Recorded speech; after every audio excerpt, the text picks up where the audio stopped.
पुंडलीक अपने माता पिता के कान बंद कर रहा है कि कहीं इस स्वर से इनकी नींद ना खुल जाए। जैसे ही श्याम सुंदर आकर के द्वार पर खड़े हुए तो उनका नील सरोरुह वदन और जैसे ही उसकी कांति घर के अंदर प्रवेश करने लगी, पुंडलीक चद्दर रखता है अपने माता पिता पे, कहीं ये कांति मेरे माता पिता के मुख पे गई तो वो छटपटा के उठ ना जाए। और पूछने लगा, कौन हो भाई, यहां क्यों चले आए हो? ठाकुर जी उत्तर देके बोले, पुंडलीक मैं हूं। बोले कौन मैं? बोले देवकी नंदन वसुदेव नंदन द्वारिकाधिपति दो ब्राह्मण प्रतिपालक त्रिभुवन नायक साक्षात परमात्मा कृष्ण तुम्हारे द्वार पर खड़ा हूं पुंडलीक। पुंडलीक दौड़ करके गया, बोले आप भगवान हो? बोले जी। यहां क्यों आए हो? ठाकुर जी बोले, ये प्रश्न कोई नहीं करता मुझसे।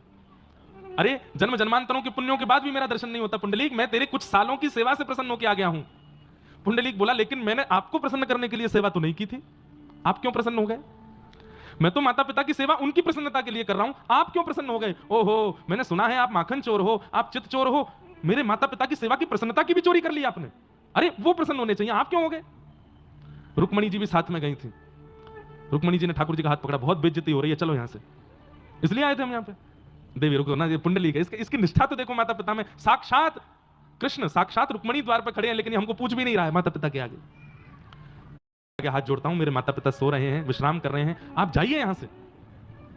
ठाकुर जी बोले, हम एक बार जिसके पास आ जाते हैं फिर उसको लेके ही जाते हैं। पुंडलीक बोला, मैं नहीं जाने वाला कहीं, और ना मुझे जाना है और ना मैंने आपको बुलाया। अगर आपका कोई न्यायालय होता हो तो वहां पर मैं आप पर केस भी कर दूंगा कि मैंने नहीं बुलाया था आपको, जबरदस्ती ले गए मुझे खींच के। ठाकुर जी बोले, कैसी भक्ति पुंडलीक की। अच्छा भाई, हम द्वार पर खड़े हैं, तुम सेवा कर लो माता पिता की, जब सेवा से निवृत्त हो जाओ तब आ जाना, तब मिल लेना हमसे, तब तक के लिए कोई आसन दे दो हमको। पुंडलीक बोला, आप आसन लाओ, फिर कहोगे चाय नाश्ता पानी लाओ, फिर कहोगे भोजन लाओ, फिर कहोगे नींद आ रही है बिस्तर लाओ। अरे आसन तो दे ही सकते हो। पुंडलीक गए भीतर जाकर के, आसन ढूंढने में इतनी उनको लग रहा था कि इतनी देर भी मेरे माता पिता की सेवा से मुझे दूर क्यों किया जा रहा है। तो एक ईंट दिखाई दी, वही सरका दी, बोले ये लो आसन, बैठ जाओ उसके ऊपर। रुक्मणी जी पकड़ती रही, मना करती रही, ठाकुर जी नहीं माने, और उस ईंट के ऊपर प्रतीक्षात्मक भाव से आज तक ठाकुर जी खड़े। आज भी पंढरीनाथ विठ्ठल भगवान खड़े हैं और प्रतीक्षा कर रहे हैं कि मेरे पुंडलीक की सेवा एक दिन पूरी होगी और वो मुझसे मिलने आएगा।